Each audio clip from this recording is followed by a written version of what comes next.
بسم اللہ الرحمن الرحیم اللہم صلی علی سیدنا و مولانا محمد و علی آل سیدنا و مولانا محمد و بارک وسلم۔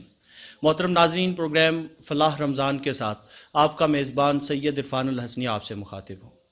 آج ہم بات کریں گے کہ امت مسلمہ کی جو ذبح حالی اس وقت دیکھنے میں آ رہی ہے، اس کی وجوہات کیا ہیں؟ ایسے کیا محرکات ہیں کہ امت مسلمہ روز بروز جو ہے وہ ایک دلدل میں دھستی چلی جا رہی ہے، اور کوئی لیڈر، کوئی رہنما، کوئی راہبر جو بات تو کرتا ہے اس امت مسلمہ کی ذبح حالی کی اور اس کو اس دلدل سے نجات دلانے کی، لیکن ہمیں کامیاب ہوتا ہوا نظر نہیں آ رہا۔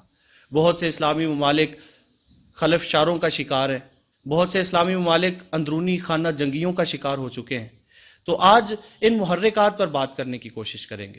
عظیم مذہبی اسکالر، نوجوان عالم دین ان معاملات پر گہری نظر رکھتے ہیں۔ میری مراد علامہ میثم احمد صاحب آج ہمارے ساتھ موجود ہیں، آئیے ان سے بات کرتے ہیں۔ علامہ صاحب بہت شکریہ ہمیں وقت عنایت فرمانے کے لیے۔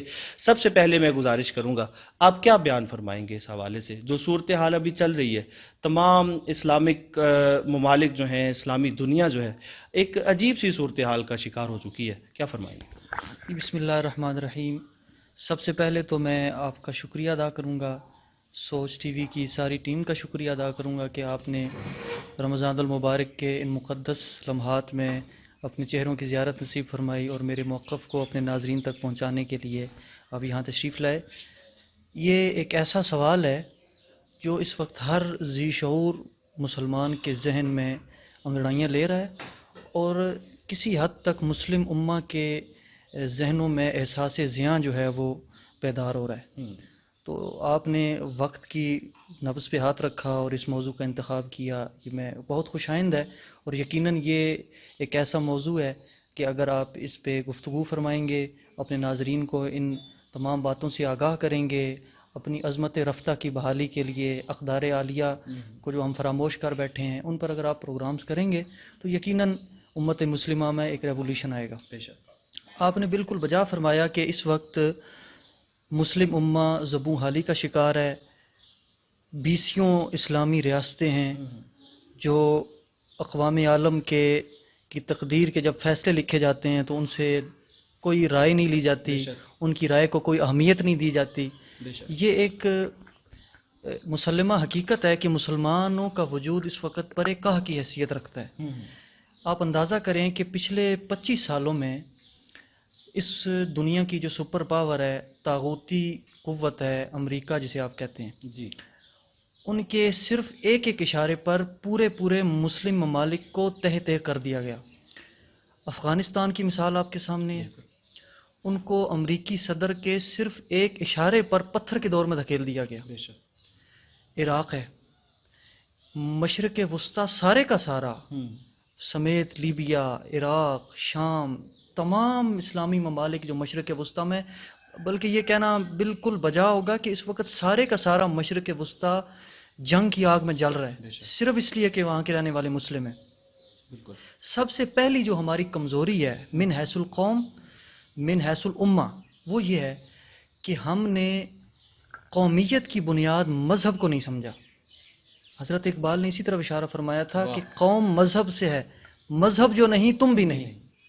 اور یہی بات ایک عالم دین کے بارے میں انہوں نے کہی تھی کہ زِ دیوبند حسین احمد اینچے بلعجبیست، سرود بر سر ممبر کے ملت از وطن است، اینچے بے خبر ز مقام محمد عربیست۔ وہ کہتے ہیں کہ جو بندہ یہ کہے کہ قومیت کی بنیاد زمین کے کسی ٹکڑے یا وطن کے کسی ٹکڑے سے ہے، فرماتے ہیں وہ حضور کے مقام سے بے خبر ہے، کیا بات، وہ اس سے نا آشنا ہے۔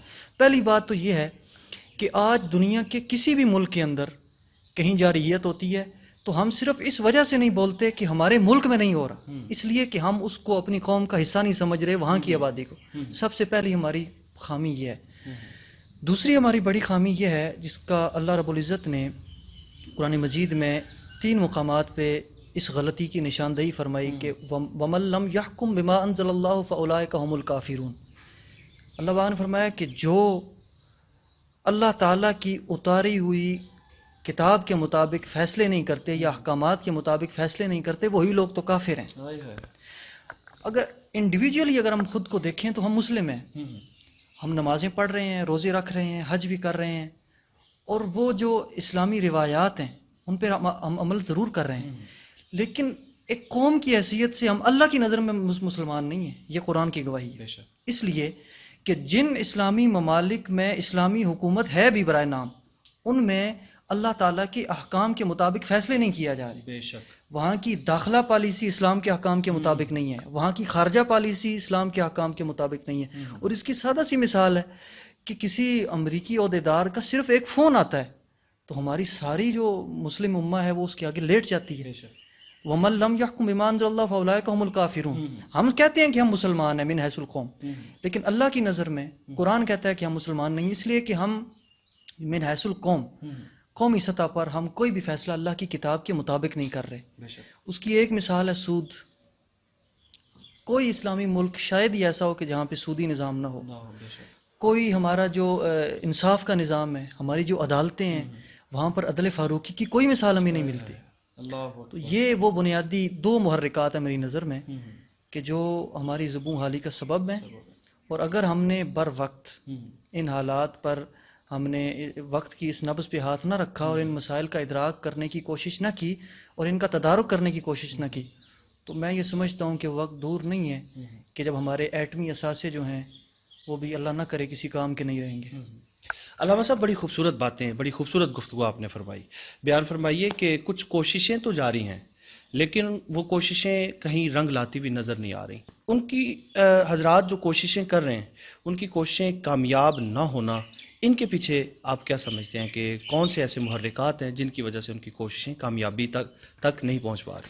جی شاہ صاحب، آپ نے بالکل درست سوال فرمایا کہ اس وقت کچھ اسلامی ممالک ایسے ہیں کہ جو طاغوت کی آنکھوں میں آنکھیں ڈال کے ان کی پالیسیوں کو نہیں مان رہے. اور میں نام نہیں لیتا لیکن ہمیں سمجھ جانا چاہیے کہ وہ کون سے ایسے ممالک ہیں کہ جو صرف اور صرف اسلامی قانون کے تحت طاغوت کی آنکھوں میں آنکھیں ڈال رہے ہیں اور وہ سینکشنز کا سامنا کر رہے ہیں، وہ پابندیوں کا سامنا کر رہے ہیں، ان کی عوام فاقے کشی پر مجبور ہے.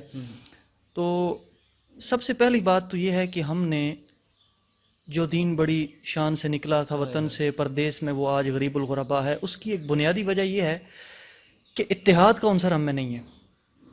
ایک وقت تھا کہ عرب دنیا ساری کی ساری ملت اسلامیہ کو لیڈ کیا کرتی تھی، لیکن آج اگر دیکھا جائے تو اسلامی ممالک میں سے موسٹلی جو ممالک ہیں، سب سے بڑی مثال یمن ہے اور اس طرح کے جتنے ممالک ہیں، یہاں پر جتنی بھی خانہ جنگی ہو رہی ہے وہاں پہ موسٹلی عرب ممالک ہیں جو امریکہ کی ایما پر یہ سب کچھ کر رہے ہیں. اور دکھ کی بات یہ ہے کہ اس وقت آئی ٹی کی دنیا میں جو سب سے بڑا سازشی جال ہے وہ اسرائیل کا ہے. بے شک. اور آپ سمجھ سکتے ہیں کہ اس وقت اسلامی ممالک میں اسرائیل کی حیثیت کیا ہے. بے شک. ہمارے اپنے ملک میں اس کو ایک ملک کی حیثیت سے، ایک ریاست کی حیثیت سے ہم تسلیم نہیں کرتے اس کو. ہمارے پاسپورٹ پہ لکھا ہے کہ سوائے اسرائیل کے یہ پاسپورٹ ہر ملک کے لیے کارآمد ہے. تو وہ اسرائیل جو ملک ہے جو اس وقت آئی ٹی کا جال بنا کر، دکھ کی بات یہ ہے کہ جتنے ہمارے مسلم لیڈرز ہیں، بڑے بڑے علماء ہیں، ہمارے بڑے بڑے جو وزراء ہیں اسلامی ممالک کے، بڑے بڑے لیڈرز جو ہیں، ان کے جو واٹس اپ ہیں، ان کی فیس بک کے جو میسنجرز ہیں، ان کو ہیک کر کے، ان کے اسکرین شاٹس لے کر کے، ان کے آڈیو کلپس بنا کر کے، ان کی جو میسیجز ہیں ان کو چرا کر کے ان کو بلیک میل کیا جا رہا ہے. تو یہ سارے کام اسرائیل کر رہا ہے اور اس کے بڑے ناقابل تردید ثبوت ہیں اور ساری دنیا کو پتہ ہے. تو اسرائیل چونکہ اب براہ راست کسی اسلامی ملک میں کوئی کام نہیں کر سکتا، تو انہوں نے اپنے تمام جو دفاتر ہیں وہ یو اے ای کے اندر بنائے ہوئے ہیں. صحیح. ایک اسلامی ملک کے اندر انہوں نے آئی ٹی کے جتنے بھی وہ جال بنانے کے لیے اپنے دفاتر ہیں وہ دبئی کے اندر بنائے ہوئے ہیں. وہاں سے وہ بیٹھ کر کے تمام امت مسلمہ کو جو ہے وہ بلیک میل کر رہے ہیں، امت مسلمہ کو رسوا کرنے کے لیے نئی نئی سازشیں کر رہے ہیں. تو میں یہ سمجھتا ہوں کہ اس وقت ہمارا سب سے بڑا جو کمزوری ہے وہ یہ ہے کہ ہمارے اندر اتحاد نہیں ہے. بے شک. ایک اسلامی ملک اگر کسی معاملے میں کوئی سٹینڈ لیتا ہے تو 25 اسلامی ملک اس کے مخالف کھڑے ہو جاتے ہیں. بالکل یہی وجہ ہے کہ 57 اسلامی ریاستیں ہونے کے باوجود اقوام متحدہ میں جب بھی کوئی پالیسی بنائی جاتی ہے ہم سے نہیں پوچھا جاتا. بالکل. اس کی وجہ یہ ہے کہ ہم آپس میں ایک دوسرے کو مار رہے ہیں. یمن کے اندر مرنے والے بھی مسلمان ہیں اور یمن کے اندر ان کو مارنے والے بھی مسلمان ہیں. سیریا کے اندر مرنے والے بھی مسلمان ہیں اور امریکہ کے جو اتحادی ہیں جو امریکہ کی ایما پر ان کو مار رہے ہیں وہ بھی مسلمان ہیں. آپ نے دیکھا بھی پچھلی ایک دو دہائیوں میں جو کچھ عراق نے سب سے پہلے، عراق اسلامی ملک تھا، صدام کی قیادت میں کویت پر حملہ ہوا، پھر کویت کا بدلہ لینے کے لیے جنہوں نے ان سے حملہ کروایا تھا امریکہ نے ان کو حملہ کر کے ان کو تہہ کر دیا. تو یہ جو ایک بنیادی وجہ ہے کہ ہمارے اندر اتحاد نہیں ہے. بالکل صحیح. اتحاد کا نہ ہونا آج ہماری زبوں حالی کا بالکل بنیادی وجہ ہے. حضور بیان فرمائیے گا، ہمارے پاس رازی بھی ہے، مولانا روم بھی ہیں، حکیم الامت ڈاکٹر علامہ محمد اقبال جیسی شخصیت بھی ہے، پھر بھی لوگ مغرب کی جانب دوڑتے ہیں. ایسا کیا ہے وہاں، ایسی کیا کشش ہے کہ لوگ اس کی جانب کھنچے چلے جاتے ہیں؟ کیا بیان فرمائیں گے؟ یہ ایک ایسا سوال ہے جس پہ حضرت اقبال نے بہت عرصہ پہلے اس کی طرف جا بجا اپنے کلام میں اشارہ فرمایا تھا. بنیادی طور پر غلامی کسی، وہ ایسا نہیں ہے کہ غلامی یہ ہے کہ ہمارے پاؤں میں زنجیریں باندھی جائیں. غلامی ایک ذہنی کیفیت کا نام ہے. اس وقت عملاً بالخصوص ہمارے ملک کے اندر جو ہماری ینگ جنریشن ہے ساری کی ساری یورپ سے ذہنی طور پر ان کی غلامی میں. ہمارے لباس ان کے تابع ہیں، ہماری وضاقتہ ان کے تابع ہے. اس کی وجہ یہ ہے کہ ہم ذہنی طور پر غلام ہیں. وہ جو 100 سال یہاں پہ ہمارے اوپر حکومت کر کے گئے تھے، حکومت کرنے کے بعد انہوں نے کچھ اپنے ایسے ٹاؤٹس یہاں پہ خریدے، مذہب کے اندر، سیاست کے اندر، بیوروکریسی کے اندر اور میڈیا کے اندر، سوشل میڈیا کے اندر، پرنٹ میڈیا، الیکٹرانک میڈیا، ہر سطح پر انہوں نے کچھ ایسے مہرے ہمارے اوپر مسلط کیے ہوئے ہیں جو مغرب کو ہمارا مسیحا ثابت کرنے کے لیے ایڑی چوٹی کا زور لگا رہے ہیں. آپ یہ دیکھیے کہ یہ کیفیت ہم جس کو آج ایک درد دل رکھنے والا مسلمان دیکھ رہا ہے، حضرت اقبال نے اس کو بہت عرصہ پہلے پورا یورپ گھوم کے آپ نے فرما دیا تھا کہ خیرہ نہ کر سکا مجھے جلوہ دانش فرنگ، تو سرما ہے میری آنکھ کا خاک مدینہ و نجف. بنیادی بالکل یہ درست فرمایا آپ نے کہ غلامی ایک ذہنی کیفیت کا نام ہے.